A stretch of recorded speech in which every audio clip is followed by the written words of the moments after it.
నేను హైదరాబాద్ లో ఉన్నాను. రేపు ఖమ్మం జిల్లా బట్టి విక్రమార్క శాసనసభ నియోజకవర్గానికి వెళుతున్నాను అని చెప్పాను. तो मेरी माताजी ने मुझसे कहा, तुम्हें याद होगा कि नहीं, लेकिन मुझे याद है कि तेलंगाना के लोगों ने कितना संघर्ष किया अपने प्रदेश को बनाने के लिए। నీకు గుర్తుందో లేదో నాకు తెలియదు, కానీ నాకు బాగా గుర్తు తెలంగాణ రాష్ట్ర ఏర్పాటు కోసం తెలంగాణ ప్రాంత ప్రజలు ఎంత పోరాటం చేశారో నాకు బాగా తెలుసు. और उन्होंने कहा कि बहुत ऐसी माताएं हैं तेलंगाना में जिनके बेटे शहीद हुए इस प्रदेश को बनाने के लिए। అనేక మంది తల్లులు వారి బిడ్డలు ఈ తెలంగాణ రాష్ట్ర ఏర్పాటులో త్యాగాలు చేసినటువంటి అమరులైనటువంటి తల్లులు అనేక మంది తెలంగాణలో ఉన్నారు. मां ने मेरे से पूछा कि तुम क्या भाषण देती हो, क्या बोलती हो तेलंगाना में। మా అమ్మ అన్నది, మరి తెలంగాణలో వెళ్తా ఉన్నావు, నువ్వు ఏం సందేశం ఇస్తావని అడిగారు నన్ను. तो मैंने कहा मैं सच्चाई की बात करती हूं। నేను చెప్పాను సత్యం గురించే నేను మాట్లాడతాను అని. आज का जो तेलंगाना है वहां कितना संघर्ष है, कितने संकटों का सामना मेरी बहनें और मेरे भाई कर रहे हैं, उसकी बात करती हूं। మీ అందరి సమస్యల గురించి నా సోదరులు, నేను మీ అందరి కోసం ఏ రకంగా పోరాటం చేస్తానో నేను వారందరి దృష్టికి తీసుకొని వస్తానని చెప్తాను. तो मां ने कहा तेलंगाना का सपना था। మా అమ్మగారు అన్నది తెలంగాణ ప్రజలందరికీ కూడా ఒక కళ ఉన్నది. एक मजबूत सरकार बनती तो वो सपने साकार होते। ఒక బలమైన ప్రభుత్వం ఏర్పడుతుంది, వారి కళలన్నీ నిజమవుతాయని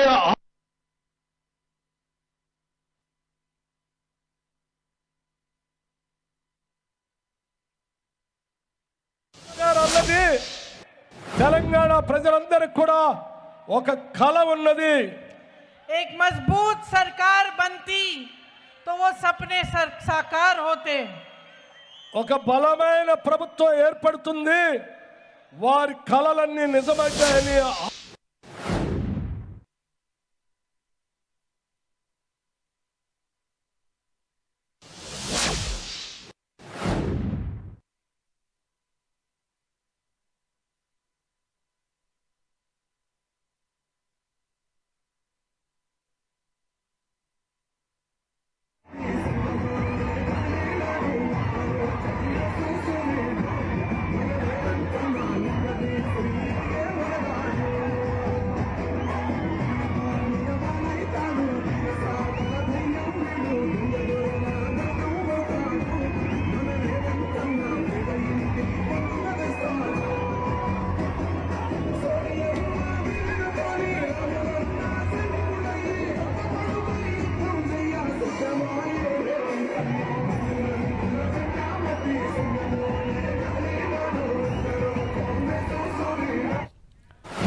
ప్రభుత్వంలో ఉన్నటువంటి పెద్దలు ఈ సంపదని పంచుకోవటంలోనే నిమగ్నమై రాష్ట్ర ప్రజల్ని అన్యాయం చేశారనేటువంటి బాధ నాకు అనిపించింది.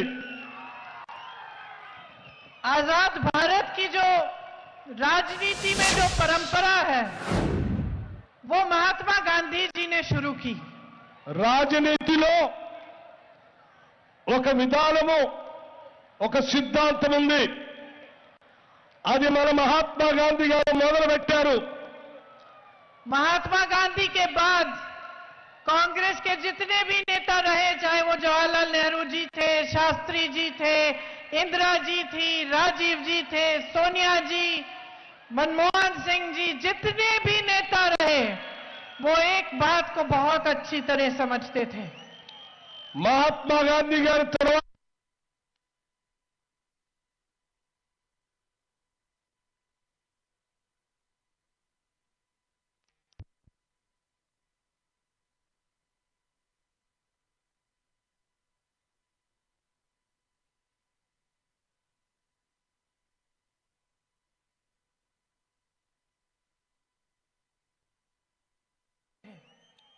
మా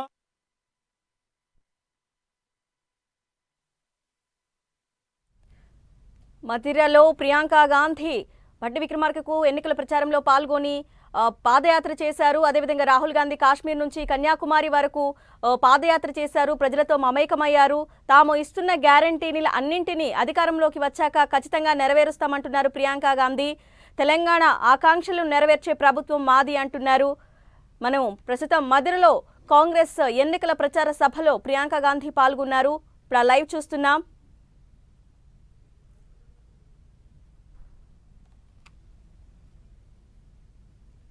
మొదలుపెట్టినటువంటి ఆ ధర్మాన్ని ఆ తర్వాత వచ్చినటువంటి జవహర్లాల్ నెహ్రూ గారు, శ్రీమతి ఇందిరాగాంధీ గారు, లాల్ బహదూర్ శాస్త్రి గారు, రాజీవ్ గాంధీ గారు, మన్మోహన్ సింగ్ గారు, సోనియా గాంధీ గారు అందరూ కూడా ఆ విధానాన్ని అవలంబిస్తూ దేశ రాజనీతిలో ముందుకు పోతా ఉన్నారు.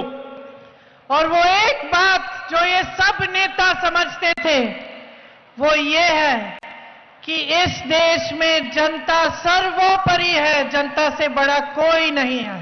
వాళ్ళందరి ఆలోచన ఒక్కటే, ఈ దేశంలో ఉన్నటువంటి నేతలు ఎవరు కూడా ప్రజల పైన ఉన్నటువంటి నాయకులు ఎవరు కాదు, ప్రజలే అందరూ ప్రధానమైనటువంటి వాళ్ళని, వాళ్ళే పైన ఉండేటువంటి వాళ్ళని కూడా ఈ నాయకులంతా కూడా ఆలోచన చేసినటువంటి విధానం. लेकिन अफसोस की बात है कि आज जो नेता आपके प्रदेश की सरकार चला रहे हैं वो इस बात को भूल गए हैं. దురదృష్టం, ఈరోజు ఈ రాష్ట్రాన్ని పాలిస్తున్నటువంటి ముఖ్యమంత్రి ఆ విషయాన్ని మర్చిపోయాడు. ఆయన ప్రజలందరికంటే అతిథుల్లాగా భావిస్తా ఉన్నాడు. और जो मोदी जी की सरकार केंद्र में चल रही है बीजेपी की, उसके नेता भी ये बात पूरी तरह से भूल गए हैं. దేశాన్ని పాలిస్తున్నటువంటి నరేంద్ర మోడీ గారు కూడా ఈ విషయాల్ని మర్చిపోయారు. వాళ్ళు కూడా ఇదే రీతిలో ఆలోచన చేస్తా ఉన్నారు. तो जब मैंने अपनी मां से कहा कि मैं सच्चाई की बात करती हूं और जो आप संकटों का सामना कर रहे हो उनकी बात करती हूं, तो मैं आपसे कहना चाहती हूं कि मैं जानती हूं कि यहां का किसान परेशान है. నేను మా అమ్మకు చెప్పాను, నేను సత్యం మాట్లాడటమే కాదు, ఇక్కడ ఉన్నటువంటి ప్రజలు పడుతున్నటువంటి ఇబ్బందుల గురించి కూడా మాట్లాడతాను. ఇక్కడ రైతుల సమస్యలు, వాళ్ళు పడుతున్నటువంటి ఇబ్బందుల గురించి కూడా మాట్లాడతాను అని చెప్పాను. मैं जानती हूं कि आपके कर्ज को माफ करने की बात चलाई थी, लेकिन वो कर्ज माफ कभी नहीं हुए. నాకు బాగా గుర్తుంది, రైతాంగ సోదరుల రుణమాఫీ చేస్తారని చెప్పినటువంటి ఈ ముఖ్యమంత్రి చేయలేదన్న సంగతి నాకు బాగా గుర్తుంది. यहाँ का किसान इतनी संकट में है कि महंगाई का सामना करना पड़ रहा है, कमाई हो नहीं रही है, फसल का सही दाम नहीं मिलता और सरकार से कोई मदद नहीं मिलती. ఇక్కడ ఉన్నటువంటి రైతులు అనేక సమస్యలు ఎదుర్కొంటున్నారు. ధరలు విపరీతంగా పెరిగాయి, పెట్టుబడి విపరీతంగా పెరిగింది, కానీ పండించిన పంటకి రావాల్సినంత ఆదాయం రావట్లేదు. और महंगाई का सबसे बड़ा सामना मेरी बहनों को करना पड़ रहा है. పెరిగిన నిత్యావసర ధరలు నా సోదరి మళ్ళీ పడుతున్నటువంటి బాధ నాకు తెలుసు. क्योंकि मैं जानती हूं कि समाज का पूरा बोझ आप उठाती हो. आज आप यहां हो, मेरी बातों को सुनने के लिए आई हो, लेकिन जब घर जाओगी तो घर का काम करने के बिना नहीं सोओगी. मैं जानती हूं. సమాజం యొక్క ఉన్నటువంటి బాధలంతా తల మీద పెట్టుకొని మోస్తా ఉంటారు నా సోదరి మళ్ళు.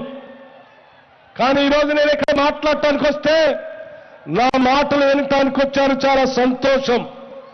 ఇన్ని మాటలు విన్న తర్వాత కూడా మీరు ఇళ్ళకి వెళ్ళిన తర్వాత ఆ ఇంటి సమస్యలన్నీ కూడా మిమ్మల్ని వెంటాడుతూ ఉంటే వాటి పరిష్కారం కోసం ఆలోచన చేయకుండా నిద్రపోలేరు మీరు. मैं जानती हूं कि जिस दिन दिहाड़ी की कमाई नहीं आती, जिस दिन के खेती से कमाई नहीं होती, उस दिन आप तब तक नहीं सोती जब तक आपने सबको खिलाया. अगर आपको भूखा सोना पड़े तो आप भूखा सोती हैं. ఎప్పుడైతే మీ సంపాదన సరిగా రాదు, మీ వ్యవసాయం మీద ఆదాయం సరిగా రాదు, మీ శ్రమ మీద ఆదాయం సరిగా రాదు, మీరు ఆకలితో నిద్రపోతున్నటువంటి సమస్యలు మిమ్మల్ని వెంటాడుతూనే ఉంటాయి. వాటి పరిష్కారం కోసం మేము ఆలోచన చేస్తా ఉన్నాం. आप चाहे खेती में काम करती हो, चाहे जॉब करती हो, चाहे कुछ भी काम करती हो, लेकिन घर आके आप अपने बच्चों की परवरिश भी करती हो और पूरे परिवार का देखभाल करती हो। మీరు ఉద్యోగం చేసినా, పొలం పనులు చేసినా, మీరు ఇంకొక దగ్గర పని చేస్తున్నా, ఇంటికి రాగానే ఇంట్లో ఉన్నటువంటి పిల్లల సమస్యల కోసం మీరు, వాళ్ళ బాగోగుల కోసం మీరు నిరంతరం ఆలోచన చేస్తూనే ఉంటారు నా సోదరిమణులు. एक माँ के लिए बच्चे के भविष्य से बढ़कर और कुछ नहीं होता। आप मेहनत अपने बच्चों के लिए करती हैं, आप चाहती हैं कि वो मजबूत बने, उनको अच्छा रोजगार मिले, उनका भविष्य अच्छा बने। ప్రతి తల్లికి వాళ్ళ బిడ్డల భవిష్యత్ కంటే ఏది ఎక్కువ కాదు. తన పడే కష్టమంతా కూడా తన బిడ్డల భవిష్యత్తు కోసం, వారు బాగా ఎదగాలనే దానికోసం కష్టపడుతూ ఉంటారు. तो जब फीस नहीं भर पाती या जब पाठशाला के लिए बच्चों के लिए कुछ किताबें या यूनिफॉर्म नहीं खरीद पाती, या फिर बच्चों के लिए मार्केट जाके कुछ लेना है वो नहीं खरीद पाती, तो दिल पे चोट लगती है। పిల్లల కోసం పుస్తకాలు కొనలేనప్పుడు, యూనిఫామ్ కొనుక్కోలేనప్పుడు, వాళ్ళ కోసం మార్కెట్కి వెళ్ళి వాళ్ళకు కావాల్సినటువంటి అవసరాలకు సంబంధించిన సరుకులు కొనుక్కోలేనప్పుడు ఇంటికి వెళితే గుండెల నిండా బాధగా ఇబ్బంది పడుతూ ఉంటారు మహిళలంతా, తల్లులంతా. जब बच्चे बड़े होते हैं और आपने उनको पढ़ाया लिखाया, किसी भी तरह से मेहनत कर करके पैसे जोड़ के उनकी फीस भरी, उनके लिए प्राइवेट में ट्यूशन दिलवाया, और वो बच्चे पेपर देते हैं भर्ती के लिए या जॉब के लिए जॉब को ढूंढने जाते हैं और पेपर लीक होता है, पेपर में भ्रष्टाचार होता है, या फिर उनको रोजगार इसलिए नहीं मिलता कि बड़े बड़े नेता अपने बच्चों को, अपने मित्रों को रोजगार दिलवाने में व्यस्त हैं और आपके बारे में सोच नहीं रहे हैं, तो दिल पे चोट लगती है। పిల్లలందరినీ పెద్దవాళ్ళు చేసి అనేక సమటొచ్చి చదివించి ఉన్నత విద్య అభ్యర్థించిన తర్వాత ఉద్యోగాల కోసం మనం పంపిస్తే, ఉద్యోగాల కోసం తయారైనటువంటి పిల్లలు పరీక్షలు రాసేటువంటి సమయంలో ఆ ప్రశ్నాపత్రాలు లీక్ అయితే ఉద్యోగాలు రాక వాళ్ళు బాధపడతా ఉంటే గుండెల్లో అలసిపోతా ఉంటాయి తల్లులందరికీ కూడా అని చెప్పి నాకు కూడా తెలుసు ఒక తల్లిగా. जब एक नौजवान बच्चे की आशाएं टूटती हैं, जब उसका दिल टूटता है, तो इससे बड़ा दुख कोई माता पिता नहीं सह सकते। బిడ్డ యొక్క భవిష్యత్తు వారి గుండెలో బాధపడతా ఉంటే ఆ తల్లి తట్టుకోలేదు. ఈ రాష్ట్రంలో ఉన్నటువంటి తల్లులు బాధ పట్టించుకోకుండా, బిడ్డల బాధ భవిష్యత్తు పట్టించుకోకుండా పాలకులు పెద్ద పెద్ద వాళ్ళు మాత్రమే వాళ్ళ బిడ్డల భవిష్యత్తు చూసుకుంటున్నారు. నాకు చాలా బాధగా ఉంది. जिन नौजवानों ने तेलंगाना के आंदोलन में शहादत दी, उनके माता पिता पर क्या गुजर रहा होगा आज। తెలంగాణ ఉద్యమంలో పోరాటం చేసినటువంటి ఆ విద్యార్థుల భవిష్యత్తులు ఏమీ లేకపోతే ఆ తల్లిదండ్రుల బాధ ఏంటి, వాళ్ళ భవిష్యత్తు ఏంటి అనే బాధ కూడా నాకుంది. ये देख कर कि तेलंगाना में आज 10 साल बाद लाखों नौजवान बेरोजगार हैं। ఈ రాష్ట్రంలో ఎంతో పోరాటం చేసి తెచ్చుకున్న తెలంగాణ రాష్ట్రంలో 10 సంవత్సరాలుగా కొన్ని లక్షల మంది విద్యార్థులు, నిరుద్యోగ యువతి యువకులు ఉద్యోగాలు లేకుండా బాధపడుతూ ఉన్నారు. उनके बच्चों ने जान दी ताकि आपका सपना साकार हो, ताकि आपके लिए रोजगार बने, ताकि तेलंगाना का नौजवान अपने पैरों पे खड़े होकर अपना भविष्य अपने हाथों में ले पाए। ఆ తల్లులంతా కూడా బాధపడుతూ ఆలోచన చేస్తా ఉన్నారు. ఏ బిడ్డలైతే తెలంగాణ కోసం పోరాటం చేశారో వాళ్ళందరికీ మంచి భవిష్యత్తు ఉండేటువంటి ఉద్యోగాలు వచ్చేటువంటి ప్రభుత్వం ఉంటే బాగుండేది అని అటువంటి లేదనేకి ఈరోజు బాధపడతా ఉన్నారు తల్లులంతా. यहाँ हजारों नौजवान हैं खड़े, ఇక్కడ ఎదురుగా కొన్ని వేల మంది నిరుద్యోగ యువతి యువకులు ఉన్నారు. हाथ ऊपर करके बताओ आप में से किसी को भी बीआरएस ने एक रोजगार दिया है? చేతులెత్తి చూపించండి, మీకెవరికైనా బీఆర్ఎస్ ప్రభుత్వము नहीं दिया. ఉద్యోగ అవకాశాలు ఇచ్చిందా అని చేతులెత్తి చూపించండి. और अब आप मुझे बताओ कि केसीआर जी के परिवार का एक एक सदस्य मंत्री है, उसका बड़ा बड़ा रोजगार है, बड़े बड़े बिजनेस है कि नहीं? మీరు ఇప్పుడు చెప్పండి, మీరందరూ పోరాటం చేసి తెచ్చుకున్న తెలంగాణ రాష్ట్రంలో మరి కేసీఆర్ ఇంట్లో ఉన్నటువంటి కుటుంబ సభ్యులందరూ కూడా మంత్రులయ్యారు, పెద్ద పెద్ద వ్యాపారస్తులయ్యారు. ఈ రాష్ట్ర సంపదలో వాళ్లే ఏళ్తా ఉన్నారు. ఇది వాస్తవా కాదని అడుగుతున్నాను.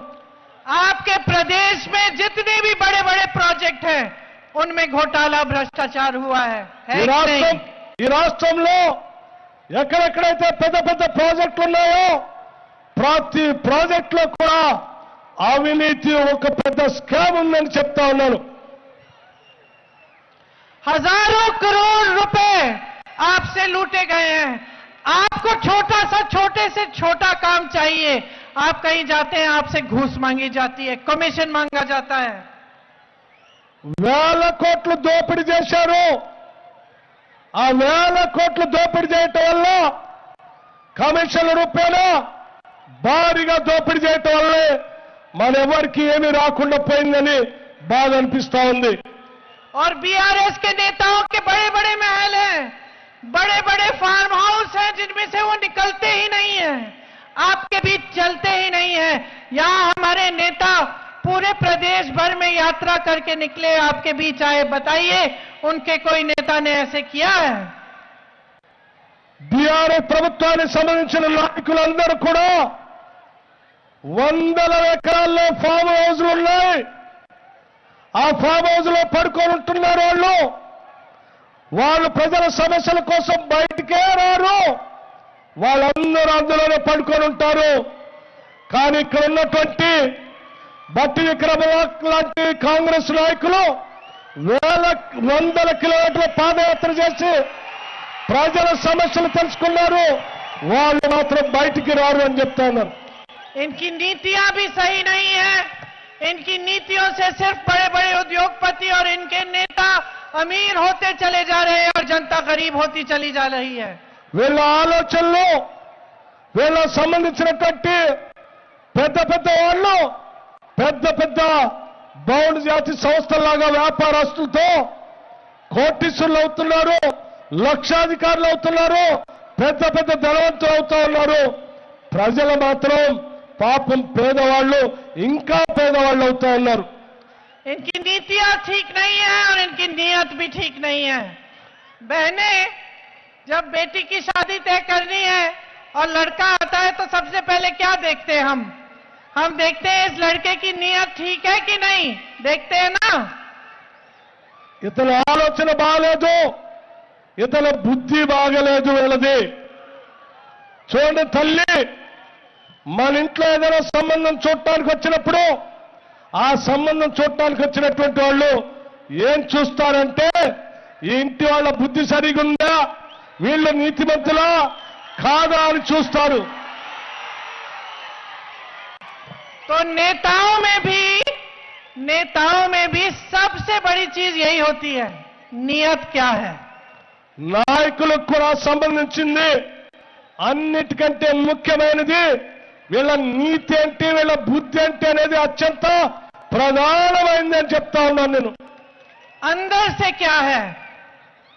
जो बाहर दिखावा हो रहा है वो ठीक है, लेकिन ये नेता अंदर से क्या चाहता है. బయట కనపడేది కాదు, హృదయాంతరాల్లోంచి ఈ నాయకుడు అసలు ప్రజల కోసం, ఈ రాష్ట్రం కోసం ఏం ఆలోచిస్తున్నాడు అనేది ముఖ్యమైనది. इंदिरा जी कहती थी कि जनता सच्चाई को पहचानती है।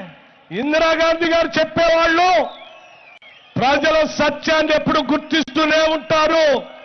कहती थी कि जनता ईमानदार नेता को पहचानती है। ప్రజలు అమాయకులు కాదు, నాయకుల మనస్తత్వాన్ని గుర్తిస్తారు, ఎప్పటికైనా గుర్తిస్తూనే ఉంటారు.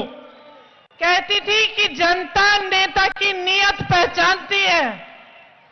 ప్రజలు నాయకుల యొక్క బుద్ధి నీతి గురించి వాళ్ళ బాగానే అర్థమవుతుంటుంది, తెలుసుకుంటూనే ఉంటారు. तो अब मुझे बताओ, 10 सालों से आप केसीआर जी की सरकार देख रहे हैं, आपने उनकी नीयत पहचानी है कि नहीं?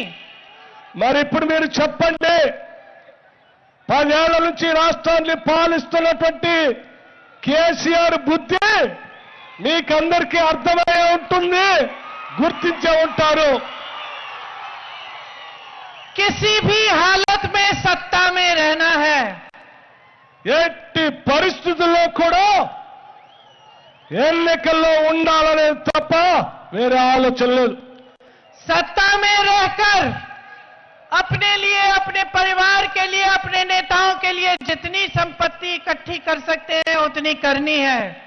ఎన్నికల్లో ఉండి తన కోసం, తన పరివారం కోసం, తన కుటుంబ సభ్యుల కోసం, తన వాళ్ళ కోసం ఎంత సంపద పోగేసుకోవాలో దానికోసమే ఆలోచన తప్ప వేరే ఆలోచన లేదు వాళ్ళకి. और जनता को तभी याद करना है, जनता को तभी याद करना है जब चुनाव आता है। ప్రజలందరూ గుర్తించాల్సింది ఇప్పుడే. ఎన్నికలు ఎప్పుడు వస్తాయో ఆ ఎన్నికలు వచ్చినప్పుడే వాళ్ళ బుద్ధి గురించి తెలుసుకొని స్పష్టంగా నిర్ణయం చేయాల్సినటువంటి అవసరం ఉంది. जब चुनाव आता है तो जो स्कीम जनवरी में होनी चाहिए उसको एडवांस में अभी से देना शुरू। ఎన్నిక